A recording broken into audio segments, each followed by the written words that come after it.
네, 오늘 우리 함께 보실 말씀은 히브리서 12장입니다. 신약성경 367쪽입니다.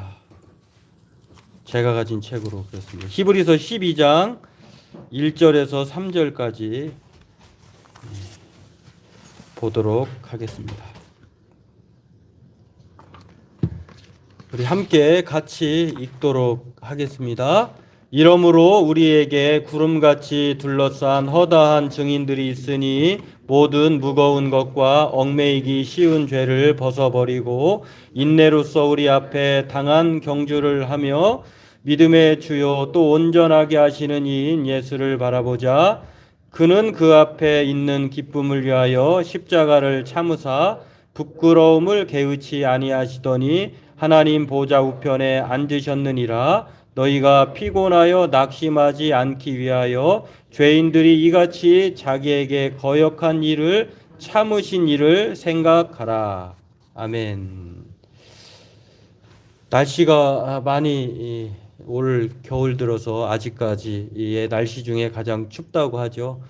이번 주에 눈도 많이 내렸고 또 날씨로 추운 날씨로 많이 고생을 하셨는데 또 여기 차들이 많이 안 빠져가지고 주차하기가 항상 어려운데 오늘은 더 유독 어려워서 이렇게 그래도 이렇게 여기까지 무사히 앉아 있는 것이 하나님께 감사하고 또 여러분께 고맙다는 말씀을 드립니다. 하나님께서 우리의 수고 또 우리의 헌신 저와 여러분의 마음을 살펴주시고 또 안식으로 평강으로 은혜 내려주시고 인도해 주실 줄로 믿습니다. 오늘 뭐 출타하신 가정도 있고 또 못 나오신 분도 있지만 그럼에도 또 많이 오셔서 함께 예배 사실은 오늘 이 다음 주 예배 말고 그때 이제 특별 그 성탄 축하 감사 예배이기 때문에 정기 예배로는 2020년 마지막 예배예요. 그러니까 이제 주일 오전 예배로는 그 의미를 담아서 어떤 말씀을 우리 함께 나눌까, 은혜를 함께 나눌까 하다가 오늘 이 히브리서 12장 1절에서 3절 말씀 함께 나누면 좋겠다 하는 생각을 갖고 말씀을 준비했습니다. 이 히브리서는 욥기서가 끝나면 수요일 말씀에 다시 한번 제가 좀 해보고 싶다는 그 생각이 간절한 말씀이에요. 히브리서를 통해서 우리가 다시 한번 어려운 상황에서 왜 이 히브리서 이 수신자들 히브리서를 쓰게 된 받아보는 히브리 성도들 히브리 기자가 이 성도들의 편지 대상은 누구냐면은 유대인이었다가 그리스도를 통해서 기독교인이 된 사람들이에요.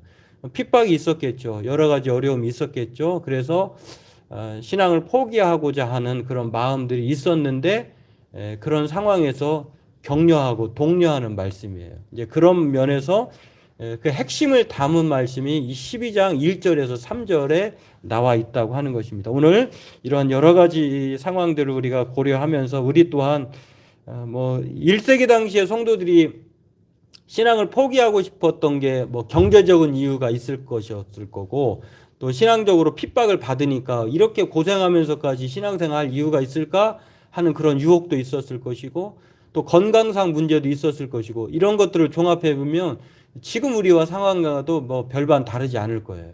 이런 것들을 우리가 생각하면서 그럼에도 왜 신앙의 선배들이 끝까지 달려가서 약속하신 것을 받았다라고 하는 것을 우리가 생각하면서 오늘 저와 여러분들도 신앙의 여정 이미 예수 그리스도를 믿으면 저와 여러분들은 이미 돌이킬 수 없는 신앙의 경주자가 되었다라고 하는 것을 생각하면서 이 경주자에게 하나님이 바라시는 것이 무엇인가 1등을 목표로 하는가 그렇지 않아요. 성경에는 하나님께서 우리에게 바라시는 것이 완주에 있어요.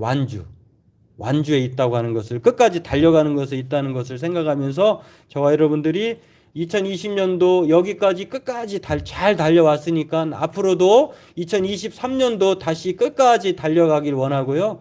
아니 우리의 인생이 끝날 때까지 끝까지 잘 달려가서 완주하는 저와 여러분 되길 주의 이름으로 소망합니다.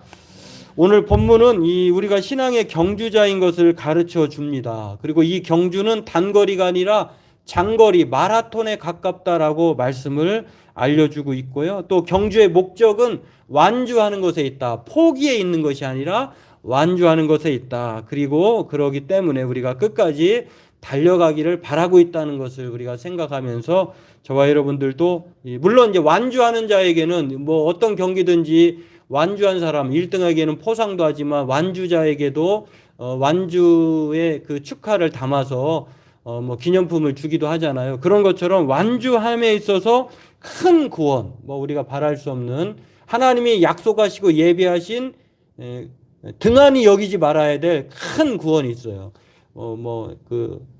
이제 철이 바뀌면은 옷을 정리하거나 또 1년을 마감하면서 어떤 분들은 이제 필요 없는 것들을 내놓기도 하고 뭐 쓰레기통에 집어넣기도 하는데 저와 여러분들이 하나님께서 우리에게 주시고자 하는 그것들은 등한히 여길 것이 아니에요. 반드시 우리가 가져야 할 큰 구원이다라고 하는 것, 완주자에게 주어진 이 귀중한 구원, 이 값진 구원이 준비되어 있고요. 또 보상이 따라 있다라고 하는 것, 히브리서 2장 3절이 우리에게 이렇게 말씀을 합니다. 또 완주하는 자를 위해서 하나님께서 이 세상 그 어떤 것과도 비교할 수 없는 하나님께서 더 좋은 것을 준비하셨다라고 하는 것. 우리는 가끔 이럴 때가 있어요. 요즘에는 뭐 크리스마스가 다가오면 아이들은 부모님에게 기대하는 것이 있겠죠. 요즘에 인사를 그렇게 하더라고요.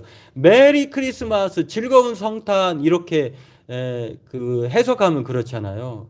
미사라고 하는 말이 뭐 또 예배하다, 뭐 축하하다 이런 뜻도 있지만 요즘에는 인사가 좀 바뀌었더만요. 어떻게 바뀌었냐면 매일 크리스마스 이렇게 바뀌었더라고요. 그러니까 매일매일이 크리스마스다라고 하는 참 좋은 것 같아요. 매일매일 하나님의 기쁨에 하나님이 우리에게 주신 그 약속의 기쁨에 감사에 예배에 동참하는 그런 기분으로 산다는 것, 그런 느낌으로 산다는 것 좋은 것 같아요. 미리 여러분에게 인사를 하고 싶습니다. 매일 크리스마스. 여러분도 매일매일 크리스마스 되기를 바라겠습니다.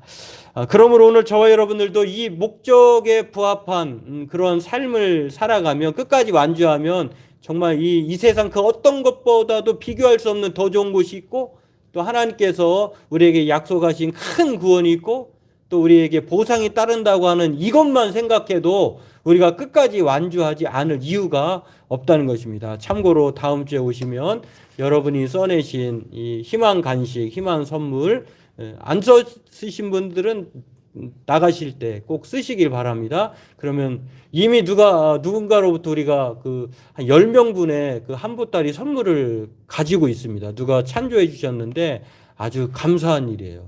기대하시고 꼭 여러분이 소망하는 것, 바라는 것들을 이번 주, 다음 주에 꼭 같이 그렇게 큰 기쁨으로 나누기를 원하고요. 내년에는 여기에서 좀 더 나아가서 우리 주변에 있는 분들에게 어려운 분들에게 저 사랑을 나누는 그런 계획을 갖고 있습니다. 그러니까 올해는 우리가 먼저 그렇게 약소하게 그 기쁨에 참여를 하고 선물을 나누기를 원합니다. 꼭 그렇게 쓰시길 바랍니다. 조그맣게 쓴 것도 있고 큰 것에 쓰기도 하시는데 이름을 더 써주시면 더 감사하겠습니다.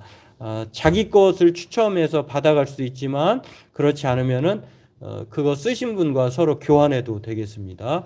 또 물론 찬조하셔 주시는 것도 거절하지는 않겠습니다. 여러분이 저 사람에게 꼭 이걸 선물해 주고 싶다 하면은 그 이름을 써도 되겠습니다.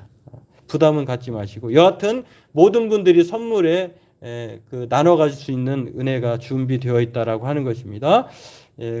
규칙대로 달려가기를 오늘 그런 면에서 끝까지 달려갈 때는 아무렇게나 달려갈 수는 없잖아요. 참가하는 사람이 거기에 맞는 복장이 있을 것이고 또 거기에 맞는 규칙이 있을 것인데 오늘 성경은 우리가 완주하긴 하되 어떻게 완주해야 되느냐라고 하는 이 규칙, 다른 말로 하면 원칙이 있는데 두 가지예요. 첫 번째는 무엇이냐면 구름같이 허다한 증인들을 생각하면서 완주하라는 거예요. 또 하나는 예수 그리스도가 우리의 참 증인이다라고 하면서 예수님을 바라보면서 달려가라, 이렇게 두 가지 규칙, 원칙을 제시하고 있는데 오늘 이 두 가지 의미를 잠깐 살펴보면 그렇습니다. 구름같이 허다한 증인들이라고 하는 것은 바로 앞장에 나와 있는 구약의 위인들, 신앙의 선배들을 말해요. 가인의 동생 아벨로부터 해가지고 구약의 사무엘, 사사기 많은 사람들이 나와 있는데 이런 사람들을 히브리서 기자가, 이 저자가 그런 사람, 그 사람들을 가르쳐서 경주자로 이렇게 표현을 한 거예요. 그렇게 많은 사람들이 달렸다는 거예요. 그리고 지금도 달리는 사람이 있어요. 우리 주변의 사람들이 선배들이고 저와 여러분들도 경주자예요. 앞으로 그렇게 달리기를 바라는 것입니다. 그 사람들이 어떻게 달렸는가를 보라는 거예요. 구름같이 허다한 증인들을 참고하라는 것입니다. 그 사람들을 참고하면 우리가 힘들고 지치고 어려울 때, 낙심할 때, 포기하고 싶을 때, 그냥 중도에 멈추고 싶을 때에 그 사람들을 바라보라는 거예요. 그 사람들도 똑같이 그런 일을 당했는데 어떻게 완주했지라고 그 사람들을 인간을 교사를 삼아서 보라는 것입니다. 그렇습니다. 이 사람들의 면면을 보면은요, 믿음의 선배들인 것만은 분명해요. 근데 그 사람들을 가까이 가서 이렇게 살펴보면은 구약에 다 나와 있는 사람들 보면은 정말 완벽하거나 도덕적으로 흠이 전혀 없거나 이런 사람들이 아니었다는 것을 알 수가 있어요. 한마디도 이 사람들은 우리와 똑같이 삼시세끼 먹어야 되고 또 몸이 아파서 고생한 적도 있고 또 신앙에 또 회의가 있기도 하고 또 여러 가지 어려움을 당했던 그렇게 특출난 사람들이 아니었다. 우리와 동일한 사람이었다라고 우리에게 가르쳐 주고 있습니다. 그럼에도 이 불완전하고 우리와 다르지 않은 사람들임에도 불구하고 특별한 것이 있는데요. 끝까지 완주했는데 어떻게 완주했느냐. 이 사람들을 보니까 히브리서 11장을 종합해서 보면은 첫 번째는 하나님을 믿는 믿음을 가지고 달렸다는 거예요. 우리가 신앙의 경주자로서 우리가 인생을 살아갈 때 우리는 어떻게 살아가야 되느냐. 하나님을 믿는 믿음으로 달려가야 한다는 것입니다. 그 사람들이 그렇게 했다는 거예요. 두 번째로 보면은 하나님이 계획하시고 지으실 터가 있는 성을 바라보았다는 거예요. 그러니까 이 사람들은 천국을 소망하면서 바라보면서 달렸다는 거예요. 하나님을 믿으면 그 목적지가 하나님이 우리에게 주실 거룩한 성, 예루살렘 성과 같은 새하늘과 새 땅, 영원한 도성, 천국이 있었다는 것을 바라보며 달렸다는 것입니다. 또 하나는 무엇이냐면 이 세상의 즐거움과 부귀 영화보다 하나님의 백성으로서 고난과 시험을 택했다는 거예요.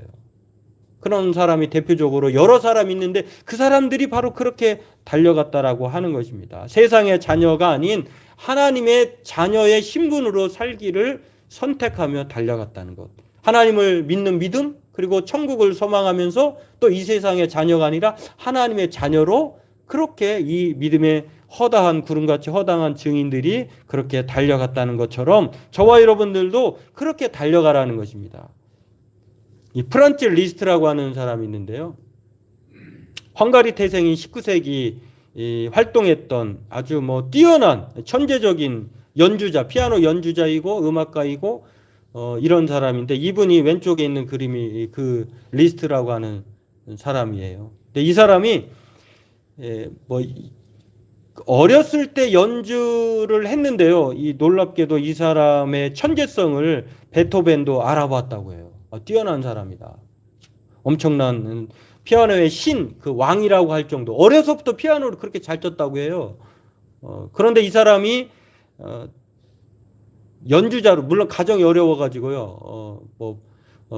그렇게 생업을 그렇게 할 수밖에 없었다고 해요. 이제 이런 상황에서 전 유럽을 돌아다니고 각 나라의 유럽 나라의 왕들로부터 초청받아고 연주를 하면은 그걸로 이제 보수를 받고 사례를 받고 그렇게 했는데 이분이 인생 말년에 영적인 아버지라고 불리는 이 수도원장 어떤 한 사람을 만납니다. 그리고 예수 그리스도에 대한 그런 복음을 받아들여요. 그런 다음에 이분이 믿게 되었는데 예수를 믿고 화려한 삶이 예수를 통해서 알게 된 것이 화려한 삶도 그냥 단지 지나가는 여정에 불과하다라고 하는 것을 깨닫습니다. 그러니까 마치 사도 바울이 예수 그리스도를 만난 이후에 이 세상의 그 모든 것들을 다 그냥 쓰레기와 같다라고 하는 것처럼 여겼던 것처럼 자신의 모든 그 항맥, 인맥, 그리고 자신의 여러 가지 우월적인 것들이 예수 그리스도 안에서는 아무것도 아니라고 하는 것들을 이 리스트로 깨달았다고 하는 것입니다. 그러면서 그 이후에 연주를 하면서 달라진 거예요. 전에는 그렇게 말하지 않았는데 호텔에 묵으면서 이렇게 요즘은 그렇게 하지 않습니다만 쓰는 것 같아. 자기가 누구인지 목적지가 어디고 이런 것들을 그 이후로 이렇게 썼다고 해요. 이름은 리스트라고 썼고 직업은 음악가이고 출발지는 방랑의 세상에서 행선지는 진실한 천국이다. 이렇게 곳곳에 머무는 그런 숙소에다가 이렇게 썼다고 합니다. 체크인 노트에 썼다고 해요. 이 말은 이분이 예수 그리스도를 알게 된 이후에 이 사람은 책임감을 가지게 된 거예요. 여러분, 어떤 유력한 신학자이자 목사이신 분이 이런 말을 했어요. 믿음은 은혜로 시작해서 책임을 목적으로 하여 나아가는 것이다. 혹시 있나요? 내용이 다음 거에? 예, 이 박영선이라고 하는 정치인이 아니고요. 반포교회 목사님이셨고 또 합동신학대학원에서 가르쳤던 이분인데 이분이 이런 말을 했어요. 믿음은 은혜로 시작해서 책임을 목적으로 하여 나아간 것이다 라고 했는데 이걸 해석해 보면 이거예요. 믿음은 하나님이 하시는 일과 그 목적하심 속에 우리의 자발적이고 자율적인 반응을 목표로 하고 있기에 은혜이면서 동시에 책임이다. 그러니까 저와 여러분들이 우리 한국교회의 문제점이 무엇이냐면 믿음으로 말미암아 구원을 받는다라고 해서 자기가 해야 될 책임을 안 해버려요. 그러니까 자기가 어떤 도덕적으로 잘못된 행위를 해도 회개하지 않아도 구원받았다. 마치 구원파에 가까운 구원론에 이르는 그 신앙이 우리는 너무너무 많아요. 사람에게 죄를 지었으면 하나님에게 기도하고 용서를 받기도 하지만 그 사람에게 죄를 용서를 구해야 돼요. 근데 그렇지 않아요. 하나님이 용서하셨는데 내가 인간에게 빌 필요가 없어. 이렇게 생각을 하는데 책임을 다하지 않는 거예요. 이걸 조금 더 이해가 쉽게 하려면 자기가 건강하기 위해서 운동하기 위해서 런닝머신에 와 있어요. 그러면 런닝머신은 돌아갈 거 아니에요. 단계가 있기는 속도가 있긴 하지만 만약에 거기에 올라간 사람이 자기의 책임을 다하지 않는다고 하면 어떻게 될까요? 다치는 거예요. 3km의 속력에 맞춰져 있다면 3km로 계속 달려야 이게 역방향으로 가지 않게 돼서 그 발걸음에 맞춰야 기계에 맞춰야 그 목적을 이루는 거예요. 바로 그 책임을 오늘 믿음의 구름같이 허다한 증인들을 보라고 하는 것은 그들이 그렇게 책임을 믿음의 삶에 대한 책임을 다했던 것처럼 우리가 살면서 그리스도인으로서 믿음의 책임을 다하여야 한다라고 하는 그래야 완주할 수 있다는 것을 우리에게 가르쳐 줍니다. 오늘 저와 여러분들도 예수를 만난 사람들이기 때문에 신앙의 경주자로서 우리가 이 땅에 살아가면서 믿음의 책임을 다하는 그래서 완주하는 저와 여러분 되기를 바라겠습니다. 두 번째로는 이 믿음의 주에 온전하게 하신 이인 예수를 바라보면서 가야 완주할 수 있다는 것입니다. 두 가지 원칙과 규칙이 바로 우리 주변의 믿음의 사람들 어떻게 이 사람들이 끝까지 달려갔는지 그 사람들의 믿음의 책임을 따라 우리도 그렇게 책임을 다하라고 말씀함과 동시에 오늘 그럼에도 사람을 바라보면 실족할 때가 있거든요. 아무리 위대한 믿음의 신앙인이라 할지라도 그 사람들이 완벽하게 우리에게 적응을 해서 우리가 따라가야 할 모범으로 와닿지는 않을 때가 있어요. 그런 경우에는 우리가 누구를 두 번째 완전장치 가장 완전하고 확신하고 온전한 경주자이신 예수님을 바라보며 살아가야 한다는 것을 우리에게 말하고 있습니다. 이 말은 예수님을 확신하며 끝까지 달려갈 수 있다는 거예요. 어떤 어려움에도 이 구름같이 허다한 증인들을 보면은요, 여기 개인적으로 개인 이름만 15명 이상이 나와요.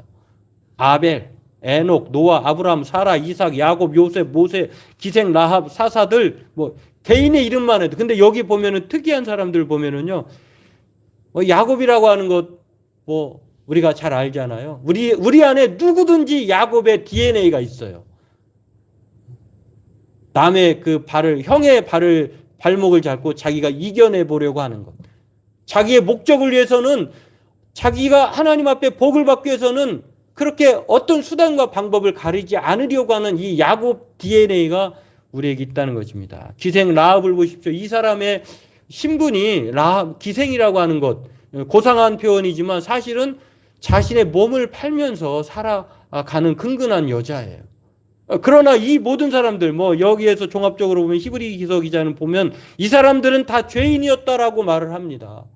그러니까 이 사람들이 죄인이었음에도 끝까지 완주한 것은 훌륭한 일이지만 그럼에도 이 사람들은 우리가 바라볼 때 흠이 있을 수 있기 때문에 우리가 예수님을 바라보면 포기하지 않고 끝까지 완주할 수 있다는 것을 다음으로 소개하고 있는 것을 볼 수가 있습니다. 왜냐하면 예수님을 바라보면 예수님으로 충분하다. 예수님이 이 세상 그 어떤 것보다 더 낫다라고 하는, 예수님이 우리의 영원한 소망이다라고 하는 이 마음을 가지게 되면 어떤 상황에서도 우리가 흔들리지 않고 달려갈 수 있다는 것을 말을 합니다. 성경에는 예수님이 아닌 것을 바라보면서 아까 그 믿음의 구름같이 허다한 증인들은 끝까지 완주한 사람들이지만 성경에 보면은요, 완주하지 못하고 중도에 탈락하거나 멈췄거나 돌아간 사람들이 나와요. 그 사람들을 우리가 생각해도 뭐 생각나는 사람이 있을 것입니다. 이 중도 포기자들, 끝까지 완주하지 못한 사람들. 동생은 달려갔지만 형은 중간에 탈락한 가인 같은, 가인 아담의 최초의 아들 가인과 아벨인데요. 형과 동생, 가인 형은 동생을 죽임으로 말미암아 중도 탈락자가 되었죠. 그 사람은 어떤 사람입니까? 아주 이기적이고 시기하고 질투하는 사람이에요. 야곱의 형 에서는 어떤 사람입니까? 구원을 등한히 여겼어요. 배가 고파서 하긴 했지만 그러나 등한히 여겼다라고 소홀히 여기는 거예요. 신앙생활을 소홀히 여기는 것이죠. 속물적인 사람입니다. 배고픔을 참지 못하는 사람. 돈을 사랑한 사람이 누굽니까? 유다예요. 가룟 유다가 예수님을 파는 사람 아니겠습니까? 마가 요한은 헌신이 부족했던 사람, 사명이 조금 떨어져서, 물론 나중에는 다시 합류하긴 했습니다만 2차 전도 여행 때 바나바는 데리고 가자 했지만 바울이 반대했는데 그 이유가 무엇이냐? 헌신하지 않으려고 하기 때문에. 물론 나중에는 이 사람이 돌아와서 베드로의 수행자가 됩니다. 또 대마를 성경은 디모데후서 4장 10절에 대마는 세상을 사랑해서 지금 내 곁에 없다. 바울이 그렇게 말을 합니다. 디오드레베라고 하는 사람, 이 사람은 아주 교회에서 으뜸되기를 너무너무 좋아하는 사람이에요. 그래서 요한 3서의 1장 9절에 그 사람을 가르쳐서 그렇게 하지 말라, 사랑하라 이렇게 말을 하는데, 그런 사람들, 여러 사람들을 우리가 성경에서 찾아볼 수 있는데 이렇게 세상을 더 사랑하면 끝까지 완주하지 못한다고 하는 것. 그러나 오늘 디모데후서 4장에 바울은 끝까지 달린 사람들, 완주한 사람들을 가르쳐서 바울이 디모데에게 뭐라고 얘기하냐면요, 때가 이를 것인데, 우리 성경을 그렇게 볼 수 있는데요, 한번 세 번역으로 한번 살펴볼까요?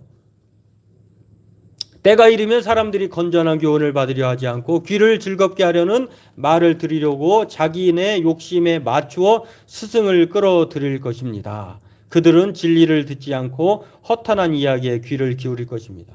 이 말은 곧 바울이 디모데에게 교회 안에 예수 그리스도에 대한 그 확신을 갖지 않고 말씀에 대한 그 의미를 생각하지 않고 다른 것에 확신을 두거나 다른 것을 믿으려고 하는 것에 대해서 엄히 명령한다라고 하면서 그것을 경계하라고 얘기합니다. 사람들은 지금 때가 이르면은요, 건전한 교훈, 바른 교훈을 받으려고 하질 않아요.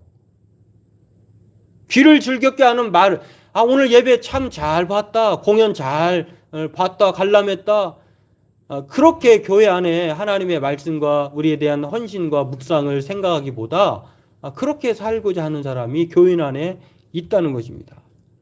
그리고 자기 욕심에 맞추어 스승을 끌어들이는 것, 내가 원하는 듣고 싶은 말을 듣고 싶은 스승을 교회 안에서도 원한다는 것입니다. 그래서 진리를 듣지 않고 허탄한 이야기에 귀를 그러니까 하나님에 대한 말씀에 대한 생각이, 또한 말씀에 대한 그런 깊이가 없기 때문에 이 세상 그 어떤 것도 다 그냥 다 옳게 느껴지는 거예요.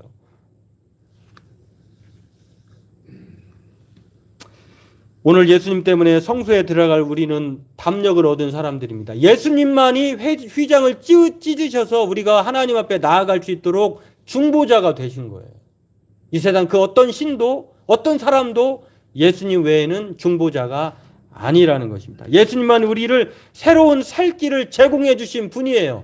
히브리서 10장 19절에 또 요한복음 16장 33절에 이렇게 말합니다. 그러므로 형제들아, 우리가 예수의 피를 힘입어 성소에 들어갈 담력을 얻었나니 그 길은 우리를 위하여 휘장 가운데로 열어놓으신 새로운 살 길이요, 휘장은 곧 그의 육체라. 예수 그리스도가 우리를 살 길을 마련해 준 유일하신 분이에요. 요한복음 16장 33절에 그러니까 우리를 어떻게 살아갈 수 있느냐?